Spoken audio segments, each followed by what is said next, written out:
রোববার রাতে গাজীপুরে এনসিপির শীর্ষ নেতা এবং জুলাই অভ্যুত্থানের কেন্দ্রীয় চরিত্র হাসনাত আবদুল্লাহর উপর হামলার ঘটনায় নানা প্রতিক্রিয়া দেখা যাচ্ছে বিভিন্ন মহলে।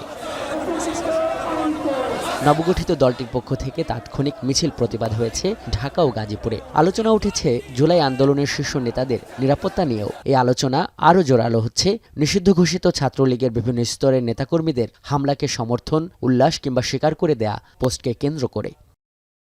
সচিবালয়ে স্বরাষ্ট্র উপদেষ্টার কাছে প্রশ্ন ছিল, রাজনৈতিক একজন নেতাকে হামলার ঘটনায় পতিত গোষ্ঠীর এই হুমকি উল্লাসকে কিভাবে দেখছে সরকার? যারা এইটা দিয়ে একটা ঘটনা ঘটার চেষ্টা করবে তাদের কাউরে ছাড় দেওয়া হবে না।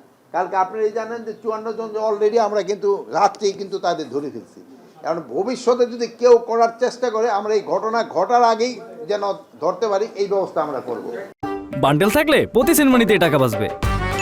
বিকাশ সেনমানি বান্ডেল কিনে জিতুন প্রতি লেনদেনে। হাসনাতের উপর হামলার ঘটনায় অবশ্য গাজীপুরে একটি হত্যা চেষ্টা মামলা দায়ের করা হয়েছে এবং এই পর্যন্ত এই ঘটনায় যুবলীগ নেতা মোহাম্মদ নিজামুদ্দিন, মাসুদ আহমেদ দীপু সহ 54 জনকে আটক করেছে গাজীপুর মেট্রোপলিটন পুলিশ। এখানে আমাদের গাজীপুরে নিরীহ কোনো মানুষ শিকার হচ্ছে কিনা, যে তাদেরকে আটক করা হচ্ছে, তো এই ব্যাপারগুলো, এই কনসার্নগুলো আমরা পুলিশের কাছে জানিয়েছি।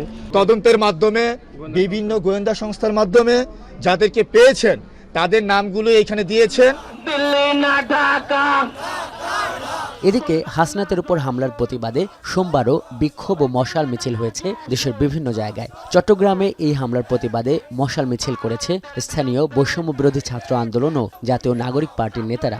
একই ইস্যুতে যশোরের দরটানা ভৈরব চত্বর থেকে প্রেস ক্লাব পর্যন্ত মিছিল করেছে স্থানীয় নেতাকর্মীরা। আজহার লিমন, এখন, ঢাকা।